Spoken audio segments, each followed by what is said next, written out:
pluribus unum, out of many, one.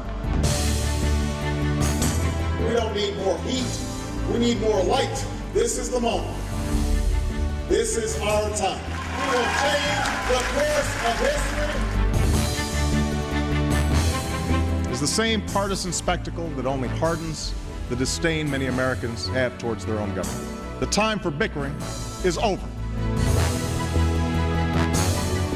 We are better than this. Mr. Speaker, I ask unanimous consent to object. revise my remarks. I object. I object.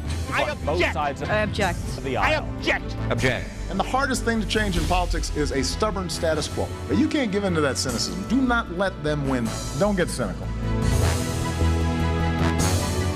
It's one of the few regrets of my presidency that the rancor and suspicion between the parties has gotten worse instead of better.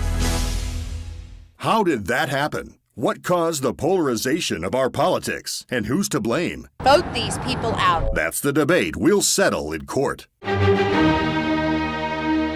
You are entering the courtroom of Judge Merissa Lynn.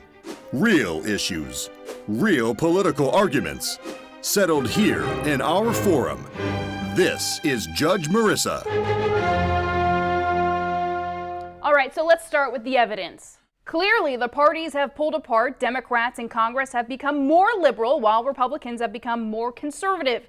You both agree, don't you? Yes, Your Honor. Yes, Your Honor. Yes, Your Honor. So who do you blame? Money in politics. The growing influence of money in politics, it's pulled our federal lawmakers apart. They spend more time raising money than doing anything else.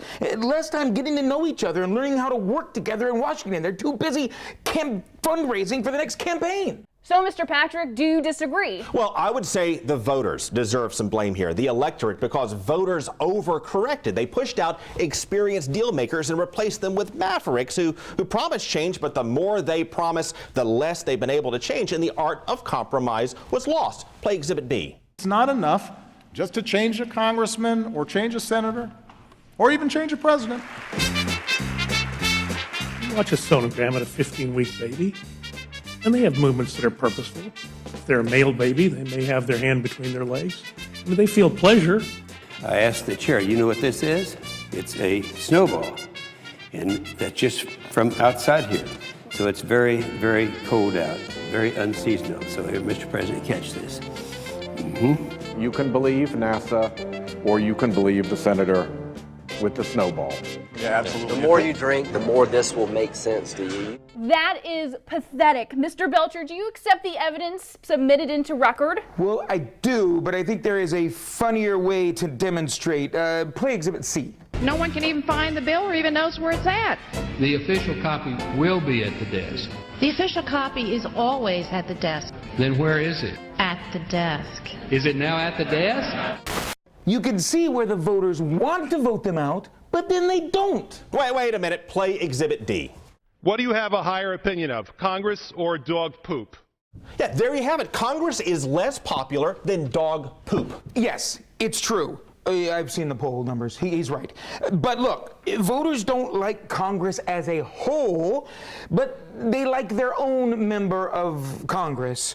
So around 90% of them get reelected, even though everybody says they hate them all, thereby refuting his argument that the electorate is to blame.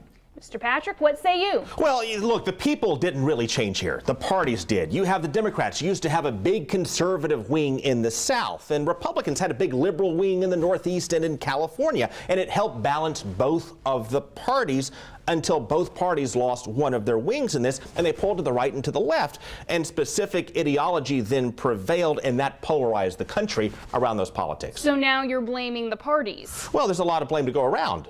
Well, that's my point. And what did they do with their whole redistricting? They moved the entire maps around so it would be predominantly Republican or predominantly Democrats to squeeze out the moderates, like a pimple on your forehead. Those are moderates. Objection. He said pimple. Yeah. I think this case is clear as sill. Based on that, Mr. Belcher, you take this one. Yes.